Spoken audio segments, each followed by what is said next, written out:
Hello বন্ধুরা, কেমন আছো? আশা করি সবাই ভালো আছো। আর তোমাদের ভালোবাসায় আমি আর আমার ছেলে খুব ভালো আছি। দেখো, আমার দুই ছেলে, একটা বড় আর একটা ছোট। আর এই ছেলের অবস্থা দেখো, কালকে আমাদের রুম মালিকের ওখানে অকেশান ছিল, জানো তো।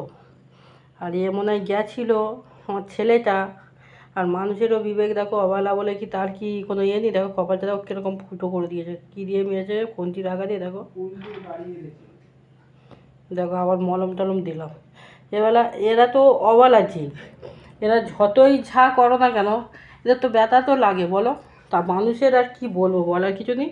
আর আমার ছেলের অবস্থাটা দেখো, আর আমার দেখো পুরো আমি ঘেমে পুরো নিয়ে গেছি। আর এ মহারাজ দিব্যি, শোনো বাবা, মুখটা তুলে দেখি দাও তো, তোমার মুখটা কিউট কিউট মুখটা। এটা আমার ছোনা বাবা, এটা এটা আমার ছোনা বাবা, এটা ছোনা বাবা। দেখো, এর আবার ভাইও আছে জানো। সে ভূতও এখানে আজকে এখন নেই, না তো দেখাতাম তোমাদের। এরা দুই ভাই আমার বাড়িতেই থাকে। আর এটাকে তো আমার ছেলে ছাড়ে না, আপাতত আমাদের কাছে আছে।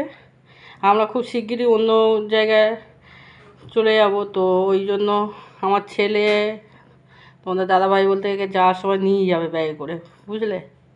এর মায়াটা আর কেউ বলতে এর কে খাওয়া দেবে না দেবে, একে আমরা নিয়ে চলে। খুব ভালো গো।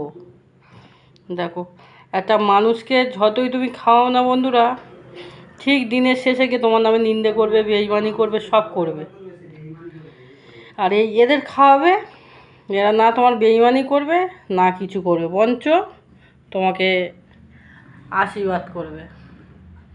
তো আমার তো কোনো প্রবলেম নেই, যেহেতু আমার একটা সন্তান আছে, আর একটা সন্তানের মতন, তাই না? কী হয়েছে? একটুকুনি একটুকুনি হাই বলে দাও।